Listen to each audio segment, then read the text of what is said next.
Hello guys, today we are learning Social Science Standard 8.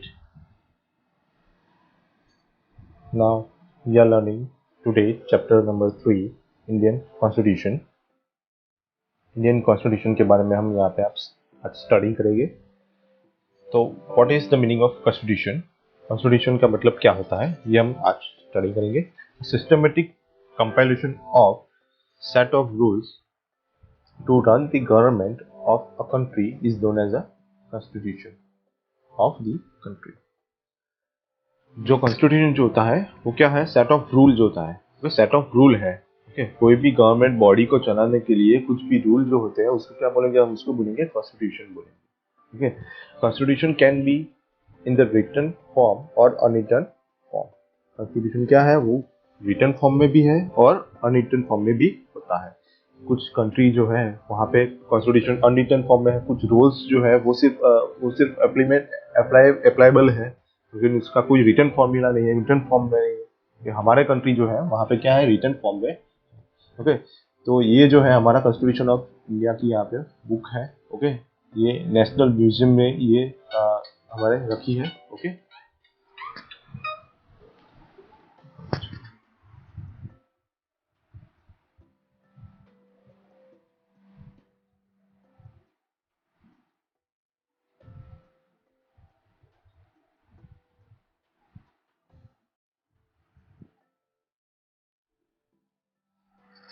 Okay, तो ये हमारा constitution of India है.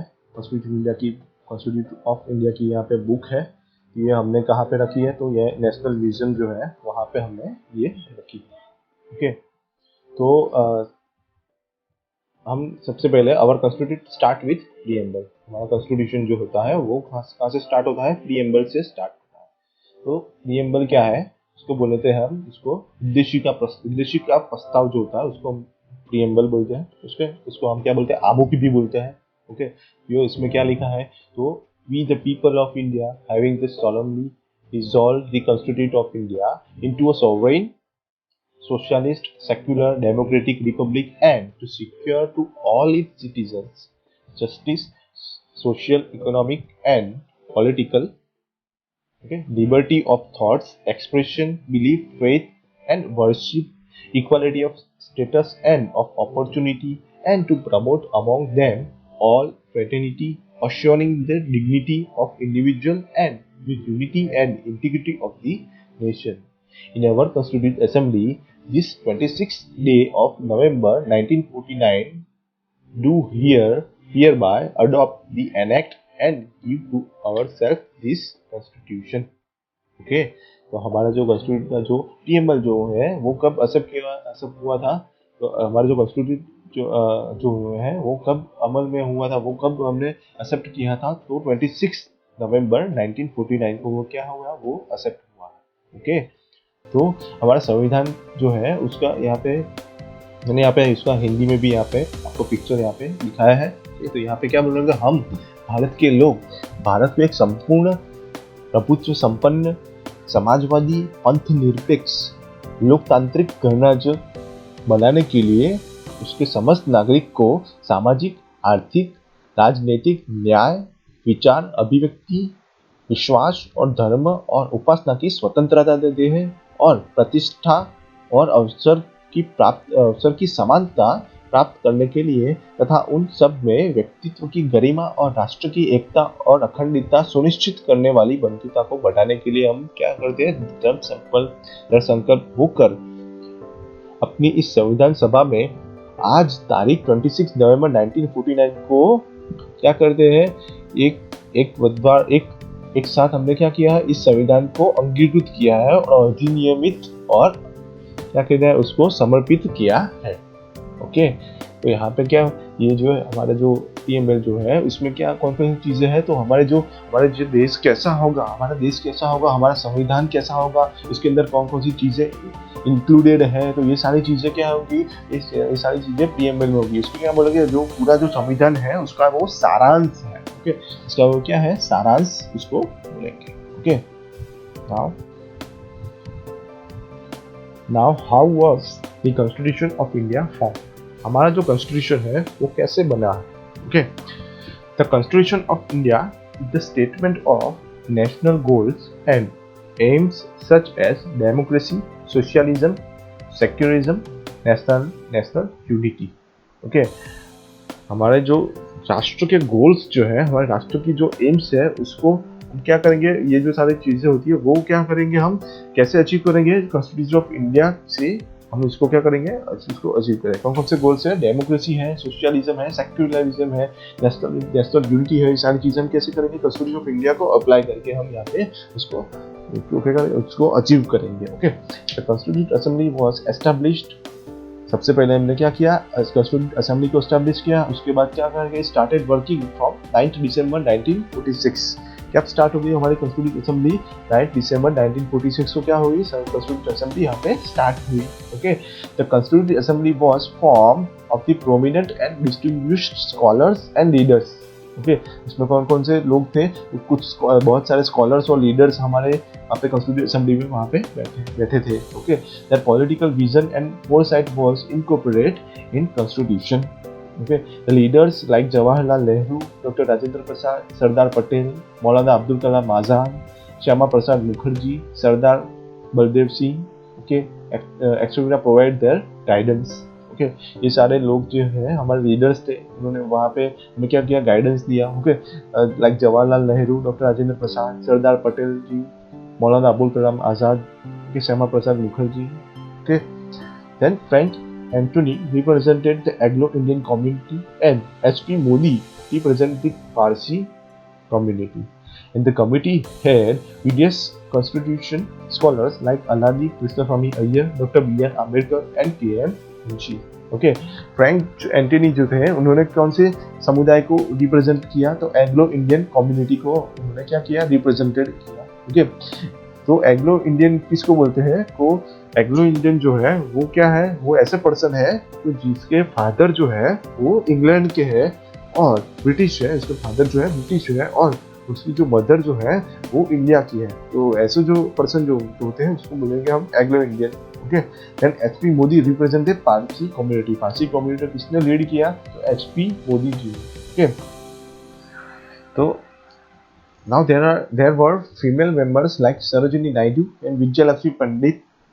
Okay, Dr. Rajendra Prasad was elected as a president of the Constituent Assembly. Okay, Sarojini Naidu और विजयलक्ष्मी पंडित जैसे female members भी वहाँ पे थे। ओके, तो हमारे प्रेसिडेंट कौन बने, as the president of constituent assembly के लिए प्रेसिडेंट कौन बने, डॉक्टर राजेंद्र प्रसाद जी।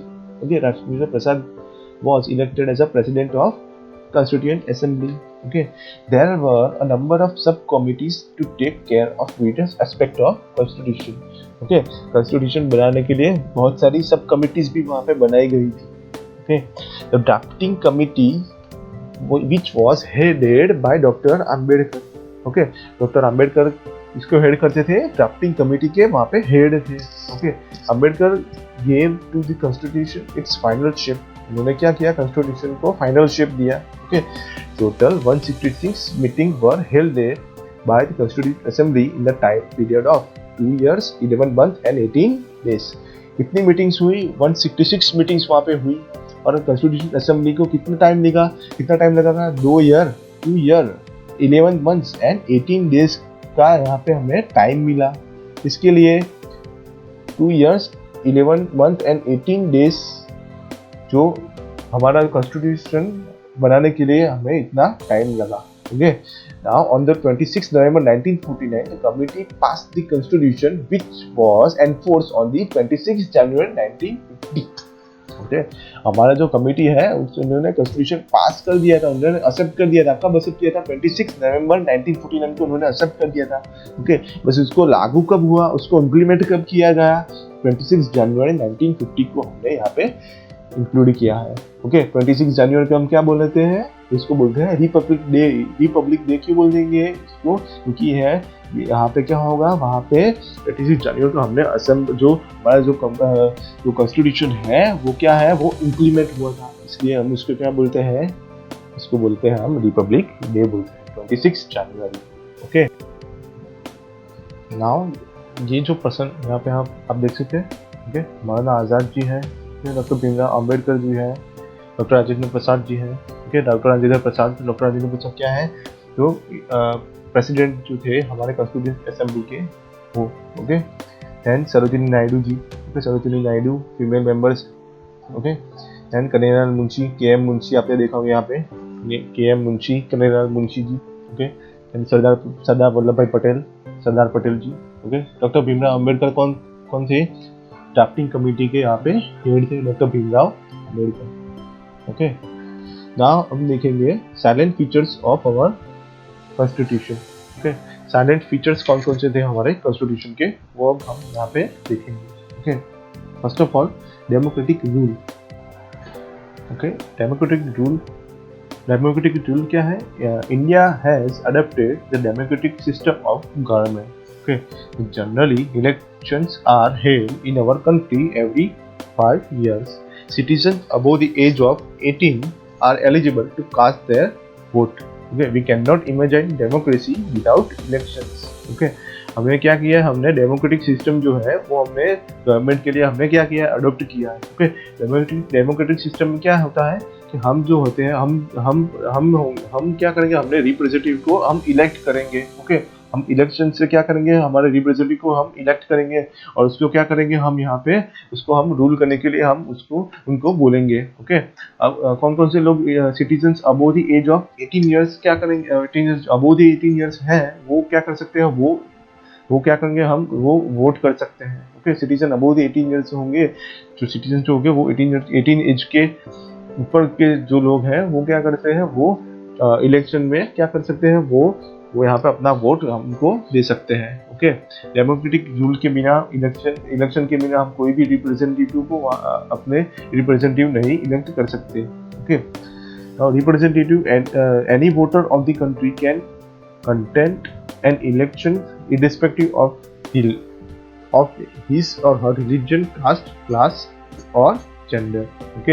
हमारे जो कंट्री में कोई भी पर्सन जो होगा वो क्या करेगा, वो इलेक्शन में कोई भी रिलीजन, कोई भी धर्म नहीं होगा, ओके। कोई भी कास्ट के ऊपर नहीं होगी, ओके। और क्लास और जेंडर के बीच भी यहाँ पे इलेक्शन का कुछ यहाँ पे वो क्या करेंगे, उसको क्या करें, उसको एक्सेप्ट नहीं कर सकते, ओके। एनी वोटर, इसको कोई भी वोटर को इसके अंदर उसको डिफ्रेंशिएट नहीं कर सकते, उसको क्या कर सकते हैं, उसको डिफ्रेंशिएट नहीं कर सकते रिलीजन के थ्रू, ओके, कास्ट के थ्रू, क्लास के थ्रू और जेंडर के through, okay.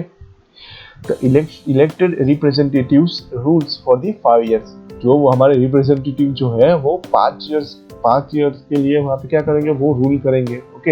Every citizen enjoy the freedom to follow the religion of his और her choice as well as freedom of speech, expression and thoughts. हमारे जो citizens होंगे वो क्या करेंगे, वो फ्रीडम ऑफ रिलीजन, कोई भी धर्म उसको क्या कर सकते हैं, हम उसको एक्सेप्ट कर सकते हैं, ओके। फ्रीडम ऑफ स्पीच, हम कुछ भी अच्छी चीजें बोलेंगे, ओके। नेशन को ऑपोजिट में कुछ नहीं बोलेंगे, कुछ अच्छी चीजें एक्सप्रेस कर सकते हैं। हमारे थॉट्स जो होते हैं वो हम आपको वो सभी को हम दे सकते हैं, ओके। ये सारी चीजें हम इसको क्या है, ये हमारी फ्रीडम है, ओके। हमारी इसको क्या है, स्वतंत्रता है, ओके। और सेक्युलरिज्म, सेकंड साइलेंट फीचर क्या है हमारा, सेक्युलरिज्म है, ओके। सेक्युलरिज्म मतलब क्या है, secularism nations means that the government does not confirm to the norms of any particular religion in its system of governance, okay. हम जो हमारे जो सिस्टम जो होती है, सिस्टम का गवर्नमेंट जो गवर्नेंस जो होगा वो कोई भी धर्म के ऊपर नहीं होगा, ओके। हमारे जो सिस्टम, हमारे जो गवर्नर जो हमारी जो यहाँ पे गवर्नमेंट जो होती है, वो गवर्नमेंट कोई भी धर्म के ऊपर कुछ ऐसी चीजें नहीं कर सकती, okay.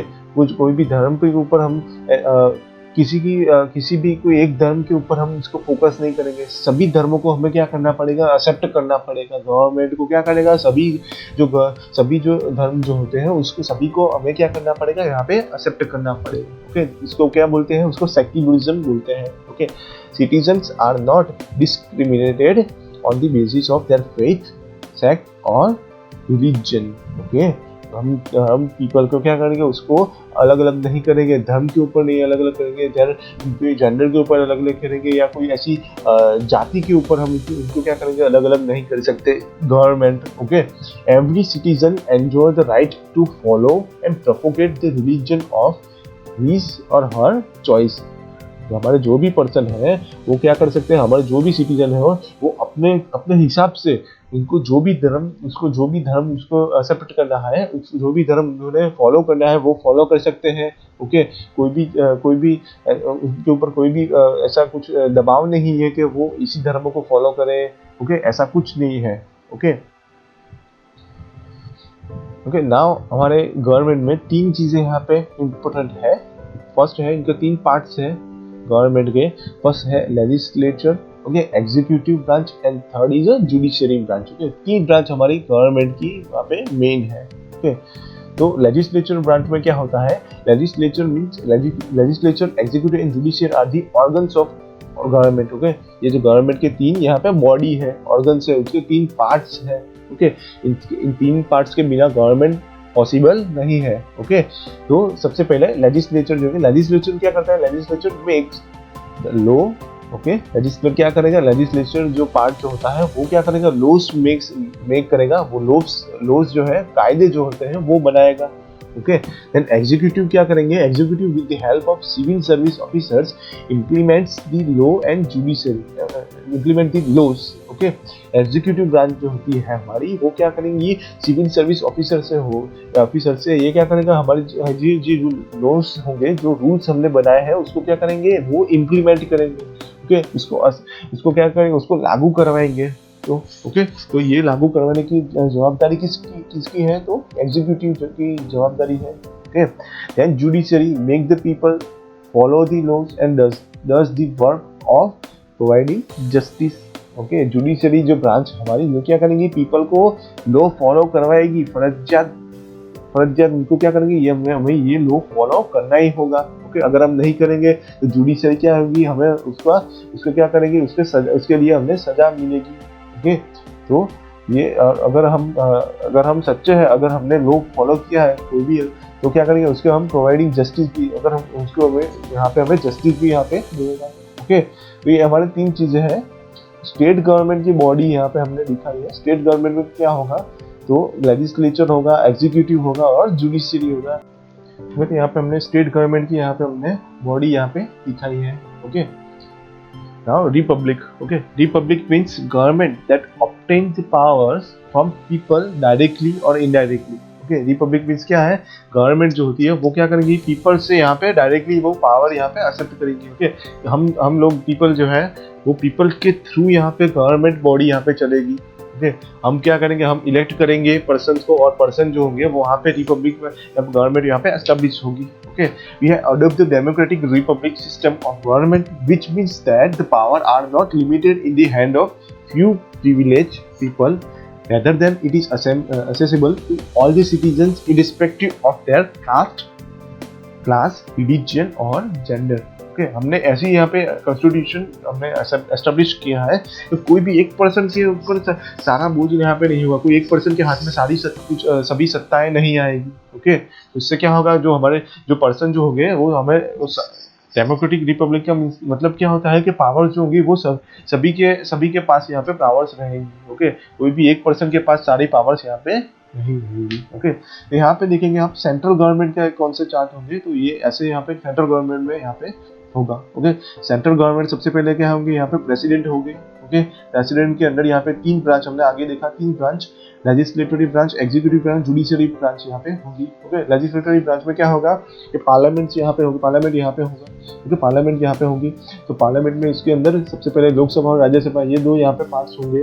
Okay, then executive branch में इसके अंदर सबसे पहले हमारे प्राइम मिनिस्टर आएंगे। सेंट्रल गवर्नमेंट यहाँ पे क्या होंगे, हमारे प्राइम मिनिस्टर आएंगे। ओके, देन आफ्टर इसके बाद काउंसिल ऑफ मिनिस्टर यहाँ पे सेंट्रल गवर्नमेंट यहाँ पे आएंगे। ओके, देन आफ्टर यहाँ पे जुडिशरी सिस्टम में सबसे हमारे टॉप में क्या आएंगे, हमारे सुप्रीम कोर्ट यहाँ पे आएंगे। ओके, सेंट्रल गवर्नमेंट सबसे पहले यहाँ पे क्या आएंगे, सुप्रीम गवर्नमेंट आएगी। ओके, ये जो है सेंट्रल गवर्नमेंट की बॉडी है। ओके, स्टेट गवर्नमेंट की बॉडी यहाँ पे आप देख सकते हैं, यहाँ पे स्टेट गवर्नमेंट की बॉडी। ओके, हमारे गुजरात स्टेट ओके, सबसे पहले यहाँ पे क्या आएगा, इंडिया जो होगा वो सेंट्रल गवर्नमेंट में इंडिया के अंदर ये सारी चीजें होगी। देन आफ्टर स्टेट गवर्नमेंट, जैसे गुजरात है, महाराष्ट्र है, ओके, ये सारे स्टेट होंगे। तो स्टेट के अंदर कैसी बॉडी होती है, तो ऐसे बॉडी होगी। स्टेट में सबसे पहले गवर्नर आएंगे, ओके, सेंट्रल में क्या होते थे, प्रेसिडेंट होते थे, ऐसे स्टेट में यहाँ पे क्या आएंगे, गवर्नर आएंगे, okay. Then 3 branch, legislatory branch, executive branch, judiciary branch है, ओके। लेजिस्लेटरी ब्रांच में स्टेट में, ओके, क्या कौन सी चीजें हैं, तो स्टेट गवर्नमेंट में लेजिस्लेटिव असेंबली होगी, इसमें विधानसभा और विधान परिषद होगी, ओके। कुछ ऐसे स्टेट भी हैं जिसमें सिर्फ विधानसभा है, ओके, विधान परिषद नहीं है, ओके। तो कुछ स्टेट ऐसे भी हैं जिसमें विधानसभा और विधान परिषद दोनों चीजें यहाँ पे हैं, ओके। देन आफ्टर आएंगी एग्जीक्यूटिव बॉडी। एग्जीक्यूटिव बॉडी में यहाँ पे क्या है, चीफ मिनिस्टर आएंगे सबसे पहले। जैसे स्टेट सेंट्रल गवर्नमेंट में क्या है, प्राइम मिनिस्टर है, ऐसे यहाँ पे स्टेट गवर्नमेंट में चीफ मिनिस्टर होंगे, ओके। गुजरात के चीफ मिनिस्टर कौन है, यहाँ पे आपको फाइंड आउट करके यहाँ पे कमेंट में लिखना है गुजरात के चीफ मिनिस्टर कौन है और गुजरात के गवर्नर कौन है, okay. Then after council of ministers, okay, यहाँ पे स्टेट में क्या है, council of minister. Then after इसके बाद लोकल एडमिनिस्ट्रेटिव यहाँ पे भी आएगा। जैसे यहाँ पे स्टेट के नीचे कौन क्या आएगा, यहाँ पे गांव आएगा, तो गांव के लिए लोकल एडमिनिस्ट्रेशन यहाँ पे है, पंचायत है, और दूसरी बात में है म्यूनिसिपल कॉर्पोरेशन है। यहाँ पे क्या है, म्यूनिसिपल कॉर्पोरेशन है, ओके। नाउ जुडिशरी सिस्टम में सबसे पहले स्टेट के अंदर जुडिशरी सिस्टम में सबसे ऊपर में आएंगे हाई कोर्ट्स आएंगे। तो हाई कोर्ट जो होते हैं वो सबसे पहले स्टेट के अंदर आएंगे, ओके, जुडिशरी सिस्टम में। उसके बाद नीचे डिस्ट्रिक्ट कोर्ट आती है, और उसके बाद सबऑर्डिनेट कोर्ट यहाँ पे आती है, ओके। तो ये सारे यहाँ पे स्टेट गवर्नमेंट की बॉडी है, ओके। जुडिशरी सिस्टम सबसे पहले क्या आती है, हाई कोर्ट आती है, और सेंट्रल गवर्नमेंट क्या आती है, जुडिशरी सिस्टम में सबसे पहले सुप्रीम कोर्ट आती है, ओके। तो ऐसे हमारी चीजें यहाँ पे होती है, ओके। हमारा गवर्नमेंट कैसे फंक्शन करता है, तो यहाँ पे आप देख सकते हैं चार्ट में। सबसे पहले हम यानी कि पब्लिक यहाँ पे क्या करेंगे, अपना ओपिनियन देंगे, अपने जो रिप्रेजेंटेटिव है उसको हम इलेक्ट करेंगे, और ये जो रिप्रेजेंटेटिव हमने इलेक्ट किया तो ये क्या करेंगे, फिर enforcement of enacted loss, okay. यहाँ पे ये क्या करें, लॉस यहाँ पे बनाएंगे, ओके। और ये जो लॉस और रूल्स बनाएंगे तो ये रूल्स को क्या कहाँ पे इम्प्लीमेंट करेंगे, हमारे ऊपर इम्प्लीमेंट करेंगे, ओके। और ऐसे हमारे क्या करेंगे, हमारे जो गवर्नमेंट जो होती है वैसे यहाँ पे चलती है, ओके। नाउ हम देखेंगे federal state, okay. India is a federal state, okay. That is a distribution of subject on which the central government और the state government can frame the laws, okay. There are 3 such list, union list, state list and concurrent list, okay. Then laws framed by the central government are applicable to the entire nation, okay. India क्या है, यहाँ पे federal state है, okay. तो loss हम establish करेंगे वो entire nation के लिए यहाँ पे होंगे। ऐसा नहीं है कोई एक स्टेट के लिए होगा, ये सारे जो लॉस होंगे सारे स्टेट के लिए इक्वल यहाँ पे होंगे, ओके। नाउ इम्पोर्टेंट टॉपिक है फंडामेंटल राइट्स। हमारे मूलभूत जो अधिकार जो होते हैं वो क्या बोलेंगे, उसको फंडामेंटल राइट्स बोलेंगे, okay. Fundamental rights of Indian citizens are provided by the constitution of India, okay, that was adopted on 26 November in 1949 but it was put in use on 26 January 1950, okay. हमने क्या जो fundamental rights होते हैं वो 26 नवंबर 1949 में क्या किए थे, वो हमने अडॉप्ट कर लिए थे, हमने ले लिए थे। लेकिन उसको इम्प्लीमेंट करने के लिए 26 जनवरी 1950 को हमने यहाँ पे क्या किए, वहाँ पे उसको यूज्ड के लिए यहाँ पे हमने इम्प्लीमेंट करने के लिए ये डेट है 26 जनवरी 1950, okay. The fundamental rights of Indian citizen guarantee that the resident of the land can lead a peaceful life as long as inhabit the country, okay. The individual fundamental rights of Indian citizens are most of the time similar in all the democratic countries, okay. जो हम हमारे जो country के अंदर कहीं भी शांति से जीवन पास आउट कर सकते हैं, इसके लिए हमने यहाँ पे फंडामेंटल राइट्स जो है हमने एस्टेब्लिश किए, हमने यहाँ पे बनाए, ओके। हमारे जो फंडामेंटल राइट्स जो है वो डेमोक्रेटिक जो नेशन जो होते हैं वो सभी के एक जैसे ही है, ओके। हमारे भी फंडामेंटल राइट्स जो दूसरे जो डेमोक्रेटिक जो कंट्रीज है उसके जैसे ही है, ओके। कोई भी बहुत ज़्यादा डिफरेंस नहीं है, ओके। कौन कौन से फंडामेंटल राइट्स इंडियन सिटीजन्स को दिए गए, तो ये सारे यहाँ पे राइट्स दिए गए हैं। First of all equality before the law, okay. Freedom of religion, freedom of association and peaceful assembly, freedom of speech and expression, right to constitution remedies for the protection of civil rights.